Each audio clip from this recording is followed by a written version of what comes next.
I'm going to cook these real quick. I'm going to sear my lambs really quick, make a nice crust on the outside. I like my lambs almost rare. Well, see, I like my medium rare, know. But those are so thin. Like you said, once again, that's all you have to do is. It's gonna be like 2 minutes on each side, and that's it. Okay. So we got a really nice hot pan here, and where a lot of flavor is gonna come from on mine is I'm gonna make a sauce for it. Beautiful. So I'm gonna get this nice and hot. I'm gonna season the lamb with just a little bit of salt and pepper. You don't need a whole lot. Gotta throw the salt and pepper in there, right? You got to. Little advertising. Shameless plug. That's what we are. Okay. And now this is probably, lambs are pretty expensive, so I don't do this dish a whole lot. But when I do, I like to do it well because. Now I'm glad you said that because when we do cover the mine, I'm going to take what you said and I'm going to flip it on the table. All right. This type of cut of lamb is expensive. There you go. That's a difference. Because if you got to pay for everybody to pull the fat off. And you want to tell what's even better? The lamb chops that you have right here, you can always tell because they're smaller. These are New Zealand lamb chops.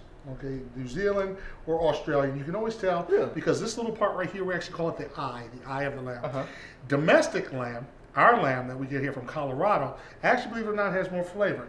Sorry, Kiwis, Aussies. Sorry, but it's a fact. You guys say. And ours, our eye is a lot fatter. That's how you can always tell. This lamb is relatively inexpensive compared to domestic lamb. So domestic lamb is more expensive? Yeah, just like our cars. That's why we can't compete. Sorry, keep going. Yeah. Anyway, so just gonna throw these on here real quick. Beautiful. Get them in there. Get that oil going. Beautiful. I remember in one of our other episodes we talked about the type of pan to use, and you're using a sauté pan. Why are you using a sauté pan as opposed to a straight side pan? Because the deeper dish is going to keep the steam in. This is just going to allow it to brown, to cook very quickly, to get a nice crust on the outside. I just learned that. Because I brought the deep dish to use on this, and after learning that I had to change. So. Go ahead. You look like you were about to do something with your meat. I was about to do something, some kind of a silence of the lambs or something. Do you hear the lamb crying, Clarice? Clarice, do you hear that? Tongs somewhere? I had tongs somewhere. But now I was telling Brian before in another episode, I'll help you out here, that when I was the first kitchen I ever cooked in, they forced us to cook with our hands. So to me it's nothing just to grab and turn. And of course, we always do our vaudevillian thing. Ow, doctor, it hurts when I do that. So, answer is don't do that. Then don't do that. Okay. So if it hurts to flip your food with your fingers, then don't flip them with your fingers. Well, that's I just got maybe another minute on each side on there. See, now you guys can't smell, but this smells wonderful. To me, few things smell as good as lamb cooking. Yeah, I know, bacon cooking. Yeah. Okay. And all things bacon. You need to go with the book on all things bacon. That's one of the few things that is not a culinary classic, and that is lamb wrapped in bacon. We'll wrap scallops, we'll wrap beef, we'll wrap chicken. But do you know lamb wrapped in bacon is not something? You gotta give that a try. Give that a try. I don't know about wrapping because it'd be kind of tough to wrap it, but you can crumble it on top. With a little bit of feta cheese. Stay tuned, because we're gonna do this from the shot. Let me see if I can do this. All right! Look at that.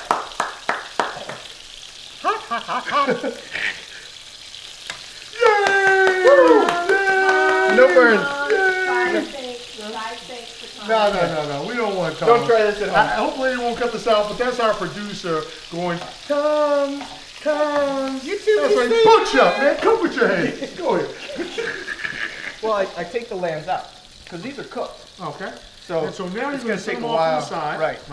And in culinary terminology, we call this resting, just like anything else. Believe it or not, when heat hits certain things, one of the reasons they have cracks in the sidewalks and those lines, because things expand. When they get hot, when they cool down, they contract. Same thing when we cook. As we start to cook, the juices inside of our steak and our meat starts to expand. And have you ever had a steak where you just cooked it and you stick a fork in it, those first couple of bites, as juicy as you can be, but by the time you get to the end, it's dry, is shoe leather. Right. Why? Because all those meats and all that pressure was pushing the juice toward the outside.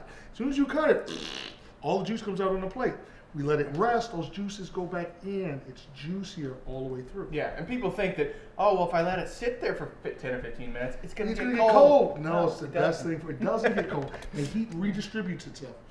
All right, so what I'm going to do here is just press some garlic into all that fat. All right.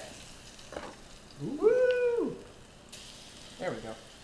I don't remember the last time it was a garlic press. This is right there. See, it's not too bad. Okay, here we go. So we got pressed garlic. All right, so we got some garlic. We're just going to let that golden good. up a little bit. I don't know if I said it before, but fewer things smell better than garlic cooking.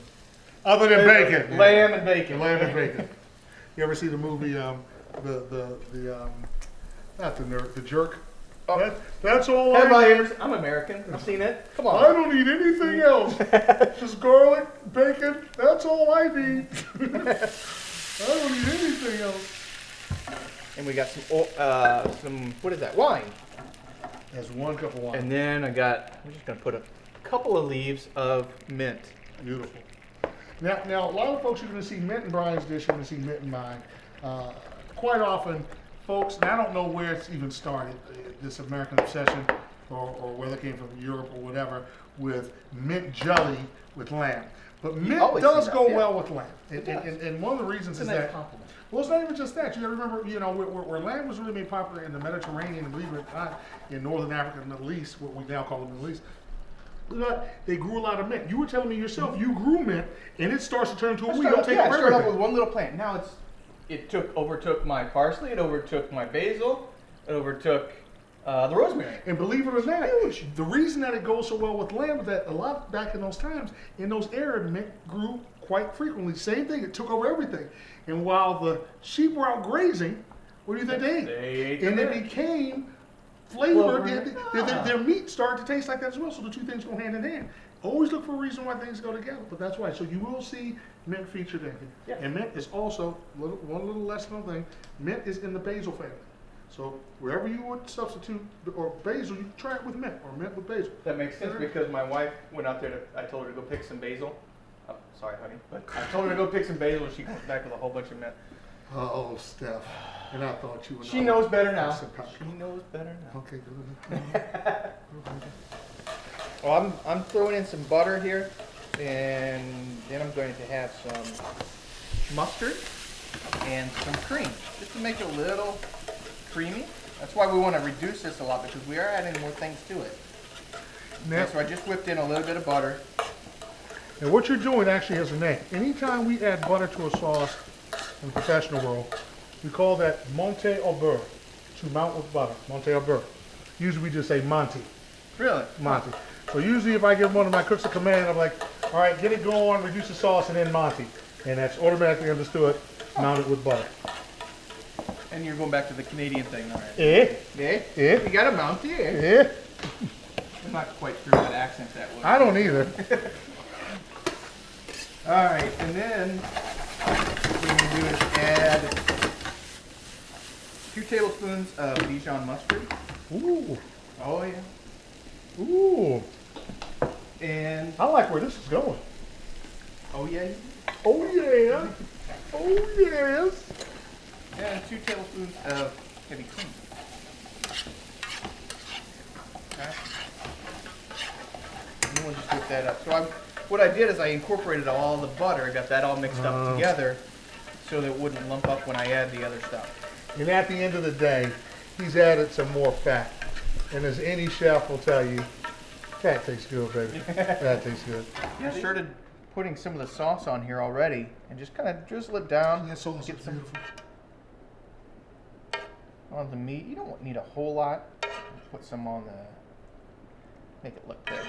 Oh, yeah, like rice and gravy, baby. Rice and gravy. There you go. As much as you want. That seems good. Now, see, then I'm going to, what's that? And what are you going? You're going with the mint? I'm going to go over the mint and a little bit of parsley. So you can get a little bit more of that flavor in there. This little plant. See, I'm learning.